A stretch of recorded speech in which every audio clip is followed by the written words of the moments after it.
Hi friends, പുതിയൊരു വീഡിയോയിലേക്ക് സ്വാഗതം. ഷോർട്സ് കണ്ടന്റ് ക്രിയേറ്റ് ചെയ്യുന്നവർക്ക് വളരെ യൂസ്ഫുൾ ആയിട്ടുള്ള ഒരു ഇൻഫർമേഷനാണ് ഈ ഒരു വീഡിയോയിലൂടെ ഞാൻ പറയുന്നത്. കാരണം നമുക്കറിയാം, ഷോർട്സ് കണ്ടന്റ് ക്രിയേറ്റ് ചെയ്യുന്നവർ നേരിടുന്ന ഒരു പ്രശ്നമാണ് അവരുടെ സാധാരണ, അതായത് ഷോർട്സ് ഷെൽഫിലേക്ക് കയറാതെ വ്യൂസ് വരുന്നില്ല എന്നുള്ളത്. സാധാരണ നമുക്കറിയാം, ഷോർട്ട് ഷെൽഫിലേക്ക് കയറി കഴിഞ്ഞാലാണ് നമുക്കൊരു വ്യൂസിന്റെ ഒരു മെജോറിറ്റി ഭാഗവും നമുക്ക് അവിടെ നിന്നാണ് വ്യൂസ് ആയിട്ട് വരാറുള്ളത്. അതല്ലാതെ നമുക്ക് ഷോർട്സിൽ ക്ലിക്ക് വളരെയധികം കുറവാണ് എന്നുള്ളതാണ്. നമുക്കറിയാം, നമുക്ക് നോർമൽ വീഡിയോക്ക് വ്യൂസ് വരുന്നത് തംബ്നെയിൽ കണ്ടിട്ട് ക്ലിക്ക് ചെയ്തിട്ടാണ്. പക്ഷെ ഈ ഒരു അൽഗോരിതം ഷോർട്സിൽ സംഭവിക്കുന്നില്ല. ഷോർട്സിൽ നമുക്ക് അങ്ങനെ കസ്റ്റം തംബ്നെയിലൊന്നും ആഡ് ചെയ്യാനുള്ള ഓപ്ഷൻ ഉണ്ടായിരുന്നില്ല. ലോങ് വീഡിയോക്ക് അറിയാലോ, നമുക്ക് ഏറ്റവും കൂടുതൽ ക്ലിക്ക് കൊണ്ടുവരുന്നത്, CTR കൊണ്ടുവരുന്നത് നമ്മൾ തംബ്നെയിൽ, അട്രാക്റ്റീവ് ആയിട്ടുള്ള തംബ്നെയിൽ ആഡ് ചെയ്തിട്ടാണ്. ഷോർട്സിന് അത് കഴിഞ്ഞിരുന്നില്ല.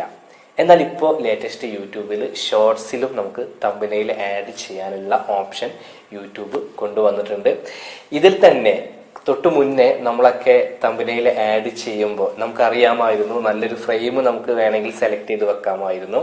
അതല്ലെങ്കിൽ നമുക്ക് തംബ്നെയിൽ ആഡ് ചെയ്യണം എന്നുണ്ടെങ്കിൽ നമ്മൾ എന്ത് ചെയ്യുന്നു, ആ ഒരു വീഡിയോയിൽ തന്നെ ഒരു പോർഷൻ നമ്മൾ അഡീഷണൽ ആയിട്ട് ആഡ് ചെയ്യുമായിരുന്നു. കുറച്ചുകൂടി ബ്രില്യൻ്റ് ആയിട്ടുള്ള ക്രിയേറ്റേഴ്സ് ഒക്കെ ചെയ്തിരുന്നത് അവരുടെ ഷോർട്സിന്റെ അവസാനത്തിൽ ഒരു 2 സെക്കൻഡ് തംബ്നെയിലിന് വേണ്ടിയിട്ടൊരു പിക്ചർ ആഡ് ചെയ്ത് വെക്കുമായിരുന്നു വീഡിയോയിൽ തന്നെ.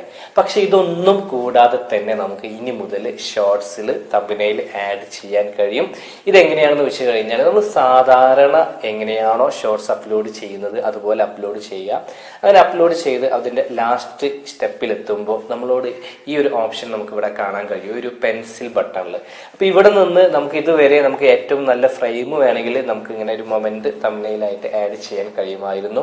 എന്നാൽ ഇതിന്റെ കൂടെ നമുക്ക് ഇവിടെ ക്ലിക്ക് ചെയ്യുമ്പോൾ നിങ്ങൾക്ക് കാണാൻ കഴിയും, ഇവിടെ തംബ്നെയിലിന്റെ കൂടെ ആ ഒരു ക്യാപ്ഷൻ നമുക്കിവിടെ ഒരു ടെക്സ്റ്റ്, ഒരു A എന്നുള്ള ആ ഒരു ലെറ്റർ കാണാം. ഇവിടെ നമുക്ക് ക്ലിക്ക് ചെയ്ത് നമുക്ക് നമ്മുടെ തംബ്നെയിലിന് വേണ്ടിയിട്ടുള്ള ക്യാപ്ഷനുകൾ, ടെക്സ്റ്റുകൾ നമുക്ക് ആഡ് ചെയ്യാം. അതുപോലെ ഈ ഒരു ഭാഗത്ത് ക്ലിക്ക് ചെയ്ത് കഴിഞ്ഞാൽ നമുക്ക് ഫിൽറ്ററുകളൊക്കെ ആഡ് ചെയ്യാൻ കഴിയും. അതായത് നമ്മുടെ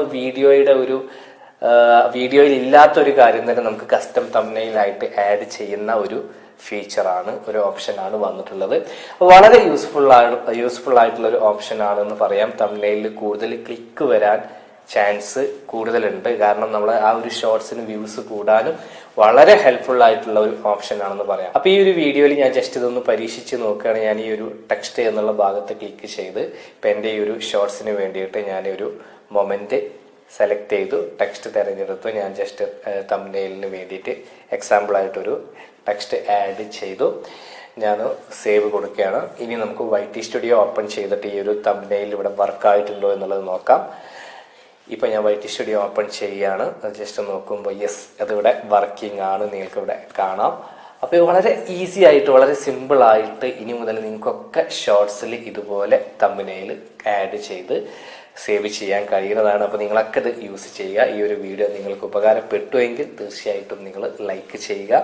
നിങ്ങളുടെ അഭിപ്രായങ്ങളും നിർദ്ദേശങ്ങളൊക്കെ താഴെ കമന്റ് ബോക്സിൽ രേഖപ്പെടുത്തുക. മാത്രമല്ല, നിങ്ങൾ ആദ്യമായിട്ടാണ് ചാനൽ കാണുന്നതെങ്കിൽ ചാനൽ ഒന്ന് സബ്സ്ക്രൈബ് ചെയ്യുക, കൂടാതെ ബെൽ ബട്ടൺ കൂടി അമർത്തുക. മറ്റൊരു യൂസ്ഫുൾ ആയിട്ടുള്ള യൂട്യൂബ് ടിപ്സുമായിട്ട് നമുക്ക് വീണ്ടും കാണാം. അതുവരെ ബൈ.